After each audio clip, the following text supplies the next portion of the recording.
नमस्कार and welcome back. आज एक ऐसी वीडियो बना रहा हूँ जो मैं बनाना नहीं चाहता हूँ और ना ही कोई मायूसी को मैं स्प्रेड करना चाहता हूँ। बट स्टॉक मार्केट है, कुछ रॉकेट साइंस नहीं है।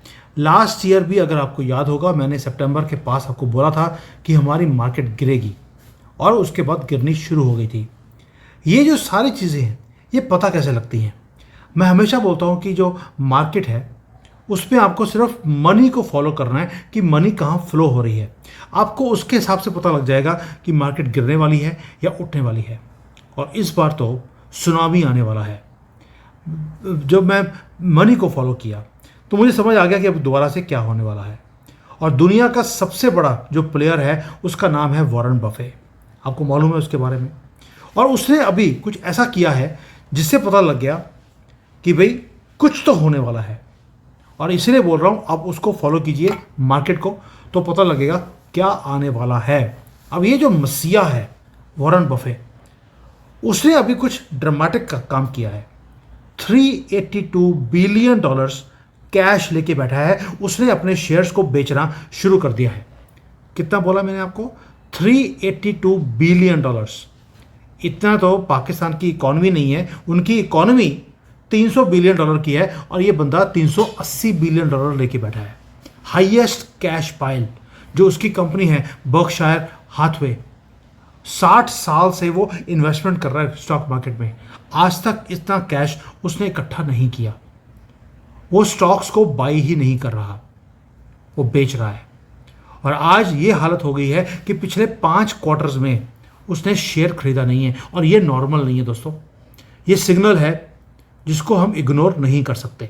ऊपर से आपने देखा कि वॉलेटिलिटी जो गोल्ड है उसके अंदर कितनी है, बिटकॉइन में कितनी वॉलेटिलिटी है। यानी कि जो मनी है उसको मालूम है कि कुछ होने वाला है, या तो युद्ध होगा या जिसको बोलते हैं कि कोई ऐसी तबाही आएगी जिसके कारण ये स्टॉक सारे मिट्टी होने वाले हैं। मैंने वर्ड यूज़ किया, मिट्टी होने वाले हैं। अब इसको थोड़ा सा नंबर्स को ब्रेक डाउन करते हैं ताकि आपको समझ आए हो क्या रहा है। पिछले एक क्वार्टर में यानी कि 3 महीने में वॉरेन बफे ने 6 बिलियन से ज़्यादा के स्टॉक्स को बेच दिया। और पिछले 3 सालों से वो यही काम करता आ रहा है। पहले तो था कभी बेच लिया कभी खरीद लिया, अभी वो बेचने पे लगा हुआ था। अभी जो रिसेंट पिछले 1-2 महीने में या 3 महीने में उसकी जो स्पीड है बेचने की वो और ज़्यादा तेज़ हो गई है। ऑफलोड कर चुका है टोटल $180 बिलियन के अपने शेयर्स को। और जनरली क्या होता है, जब आप बेचते हैं तो आप खरीदते भी हैं, लेकिन ये आदमी खरीद ही नहीं रहा। पोर्टफोलियो को ना ही वो रीबैलेंस कर रहा है। ये है systematic exit from the market. क्यों? क्योंकि जो वॉरेन बफे है वो क्या करता है, जब मार्केट गिरने वाली होती है उसको सेंस आती है पहले से, और वो अपने सारे शेयर्स को बेचकर होल्ड करता है कैश को। 3 महीने 5 महीने वेट करेगा, क्योंकि वो भगवान नहीं है। उसको नहीं मालूम कि क्रैश कब आएगा, उसको इतना पता है कि क्रैश आने वाला है। वो कैश को अपने पास रखकर जब जैसे ही मार्केट टैंक करती है वो इमीडिएटली बाई बैक करना शुरू करता है और बाई कर उसको लंबे टाइम के लिए रख लेता है और अगली फॉल की वो वेट करता है। अब ये जो आदमी जिसने बिल्ड किया अपना एम्पायर सिर्फ इसलिए कि उसने स्टॉक्स को खरीदा और बेचा, आज चुप है। उसे पूछा जाए कि तुम अपने स्टॉक्स को बेच क्यों रहे हो, बात नहीं करता। He doesn't speak.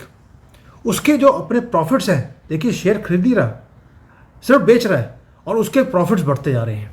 क्यों? क्योंकि उसको मालूम है कि ये इस वक्त स्टॉक मार्केट्स हाईएस्ट पीक पे हैं, बेच दो, इसलिए प्रॉफिट्स आ रहे हैं। 34% का प्रॉफिट है। बट वो सारा कैपिटल जो प्रॉफिट आ रहा है उसको स्टॉक्स पे लगा नहीं रहा। क्यों? क्योंकि वॉरेन बफे को मालूम है कि मार्केट के अंदर क्या आने वाला है और ये सारा कुछ भारत को कैसे इफेक्ट करेगा ये भी बताऊंगा। अभी तो मैं सिर्फ आपको बता रहा हूं कि वॉरेन बफे कर क्या रहा है। ये चीज़ें आपको जाननी ज़रूरी है। अब थोड़ा पैटर्न भी समझिए कि मनी का पैटर्न ये आदमी करता कैसे है, या जो बड़े स्ट्रैटेजीज हैं वो कैसे करते हैं। और ये इंटरेस्टिंग बनने वाला है जो इंडियन इन्वेस्टर्स हैं उनके लिए भी। वॉरेन बफे जो आज कर रहा है ये पहले भी कर चुका है। 1999 में जब .com का एक पूरा बूम चला हुआ था, दुनिया सारी इस .com के शेयर्स को खरीद रही थी। इस बंदे ने सारे शेयर बेचने शुरू कर दिए। उसके बाद एक रिकॉर्ड क्रैश आया। सारी दुनिया बाई कर रही थी, ये बेच रहा था, उसके बाद उल्टा हो गया, दुनिया बेचने की कोशिश कर रही थी, इस बंदे ने सारे शेयर्स सस्ते में खरीद लिए। लोगों ने तब हंसे थे इसके ऊपर कि यार .com का ज़माना है, ये ओल्ड स्कूल का आदमी है, ये आउटडेटेड है, क्योंकि इसको नई इकोनॉमी जो है .com की, इसको समझ नहीं आती, लोगों ने ये बोला था। और जब मार्केट क्रैश करी 50-60%, तो उसके बाद पता लगा कि वॉरेन बफे क्या चीज़ है। 2007 में दोबारा मैसिव कैश रिजर्व्स को लेके बैठ गया। लोगों ने बोला यार मार्केट तो थ्राइव कर रही है, ये पागल हो गया। उसके बाद 2008 एक साल इसने शेयर नहीं खरीदे, फाइनेंशियल क्राइसिस दुनिया की सबसे बड़ी आई, और जो वॉरेन बफे पूरा कैश लेके बैठा हुआ था, उसने रॉक बॉटम प्राइसेस पे उनको खरीदा, और ओवरनाइट बिलियंस ऑफ डॉलर्स इस बंदे ने बना लिए। पैटर्न क्लियर है कि जब जब वॉरेन बफे कैश लेके बैठता है, इसका मतलब है सुनामी आने वाली है, आपको सतर्क करना पड़ेगा। और आज वॉरेन बफे ने इंडिकेशंस दे दिए कि दुनिया का सबसे बड़े युद्ध जो हिस्ट्री में कभी नहीं हुए वो आने वाले हैं। लेकिन क्वेश्चन दोबारा से आता है, व्हाई नाउ? ऐसा क्या चीज़ है जो वो देख रहा है जो आप नहीं देख पा रहे? दोस्तों, भारत हो, यूएसए हो, सब के अंदर जो स्टॉक की वैल्यूएशंस है वो हिस्टोरिकली हाईएस्ट लेवल पर है। जो S&P है अमेरिका का, वो ऑलरेडी 20% से ज़्यादा उसके अंदर रैली चल चुकी है। और बर्कशायर के स्टॉक्स, जैसे जैसे वहाँ पर स्टॉक्स की प्राइसेस बढ़ती जा रही हैं, बर्कशायर यानी कि वॉरेन बफे की कंपनी के स्टॉक्स 12% कम आ रहे हैं। अब आप समझ सकते हैं जो स्प्रेड है वो आपको बताता है कि क्या हो रहा है। मार्केट एक्सपेंसिव है भारत में या अमेरिका में, और वॉरेन बफे या बड़े प्लेयर्स वो कभी भी ओवरपे नहीं करेंगे, इसलिए वो अपनी स्टेक्स को बेच रहे हैं। इवन कि एप्पल, जिसका शेयर उसका फेवरेट शेयर है, कभी बेचता नहीं है, उसने एप्पल के शेयर भी बेच दिए, क्योंकि वॉरेन बफे को मालूम है कि इवन एप्पल के शेयर्स वो ओवर स्ट्रेच्ड हैं, वैल्यूएशंस मैच नहीं करती। और इसके साथ आप ऐड कर दीजिए geopolitical tensions, inflation, interest rate की अनसर्टेनिटी, डोनाल्ड ट्रंप की पॉलिसीज, टैरिफ्स, और ऊपर से वॉर्स। इतना कुछ जो मार्केट में हो रहा है, सारे पीसेस अलाइन कर रहे हैं एक ही चीज़ के ऊपर कि करेक्शन आने वाला है। और वॉरेन बफे ने अपने आप को रेडी करना शुरू कर दिया। अब कई लोग बोलेंगे आपको, भाई सर वो तो 95 साल का हो गया, वो तो रिटायर करने वाला है, इसलिए वो सब कुछ बेच रहा है ताकि कंपनी सेफ रहे। ऐसा नहीं है। He is not preparing for a final act कि रिटायर करने से पहले पूरा कैश बड़ा कड़ा कर करके मैं रख दूँ। No, Warren Buffett is working on a opportunity of a life time कि अभी स्टॉक्स हाईएस्ट लेवल पर हैं, बेच दो, उसके बाद जब बिल्कुल रॉक बॉटम होंगे तब खरीदूंगा। ये $380 बिलियन ओवरनाइट $700 बिलियन में कन्वर्ट होने वाला है। ये है उसकी गेम। अब भारत का कनेक्शन इस सारी चीज़ों से है क्या? तो क्या आप बोलेंगे अभी भारत की मार्केट को क्या होगा?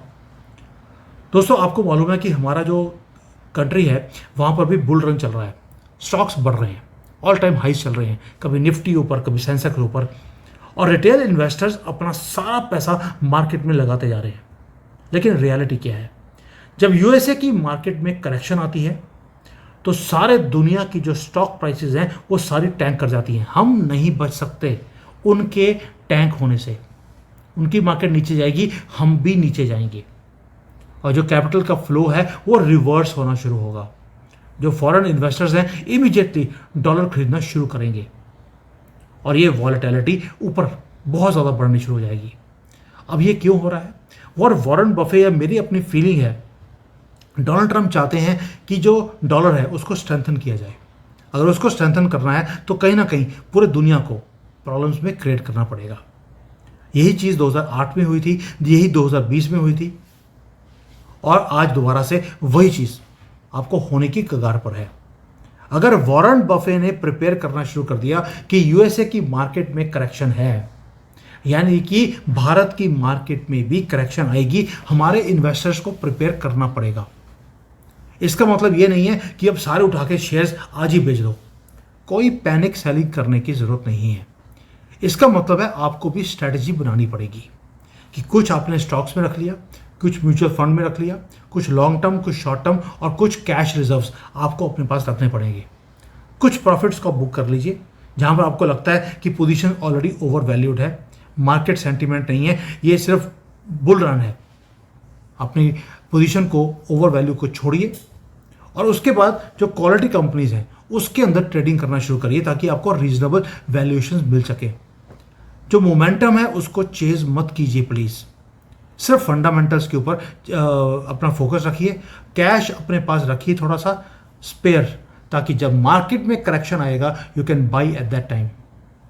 क्योंकि वॉरेन बफे ने एक बार बोला था, be careful when others are greedy and greedy when others are foolish या fearful, समथिंग लाइक दिस। अभी everybody is trying to be greedy. इस वक्त आपको fearful बनना पड़ेगा। मैं दोबारा बोला हूं, प्लीज जाकर अपने सारे स्टॉक्स को मत बेच देना क्योंकि सुमित जैन ने बोल दिया। नो, मार्केट ग्रीडी है, आपको fearful बनना पड़ेगा जैसे वॉरेन बफे बन रहा है। और आपको एक ही चीज करनी है, कॉशन रखना है। कौन से शेयर्स की वैल्यू ज़्यादा है उसको बेचकर प्रॉफिट बुक कीजिए और कैश संभाल के रखिए। वहाँ इन्वेस्ट कीजिए जहाँ पर आपको लगता है कि वैल्यूएशंस ठीक है। और दोस्तों, जो वॉरेन बफे ने बोला है कि भाई मैं भी बोलता हूँ हमेशा, टाइमिंग जो है मार्केट में, इट्स नॉट अबाउट टाइमिंग। हम टाइम नहीं कर सकते, हम पोजीशन कर सकते हैं ताकि जो अपॉर्चुनिटी जब आएगी तो उसको स्ट्राइक बैक कर सके और we take advantage of that opportunity which comes once in a life time, once in 10 years. और जब वो मोमेंट आएगा तब आपके पास भी $380 बिलियन होने चाहिए ताकि आप उसको डिप्लॉय कर सके मार्केट में। ना आपके ऊपर मैं क्वेश्चन पूछता हूं, क्या आप रेडी हैं इन चीज़ों के लिए? कि क्या आपको मालूम है स्ट्रेटेजी क्या आ रही है? क्या आप पैसे को फॉलो कर रहे हैं या आप ओवर प्राइस्ड एसेट्स को पकड़कर just you are flowing with the tide? ओ नहीं जी नहीं, भारत की मार्केट को कुछ नहीं होने वाला। अगर यही सोच रही तो जो मसीहा है स्टॉक मार्केट का, वॉरेन बफे, उसने तो बोल दिया अपने एक्शन से, नॉट विद हिज वर्ड्स, क्योंकि वो बोलता नहीं है। और जो उसके एक्शंस हैं उससे उसको मुझे आपके सामने रखना ज़रूरी था, because I can see people are getting carried away in these things without understanding what is coming. और सुनामी आएगी ज़रूर। अब ये नहीं बोल रहा हूँ कि इस महीने आएगी, अगले महीने आएगी। वॉरेन बफे 3 महीने से प्रिपेयर कर रहा है अपने आप को। कब आएगी वो कोई भी प्रेडिक्ट नहीं कर सकता, अपने आप को प्रिपेयर कर सकते हैं और प्रिपेयर करने का तरीका मैंने आपको बता दिया। Thank you. जय हिंद, वंदे मातरम।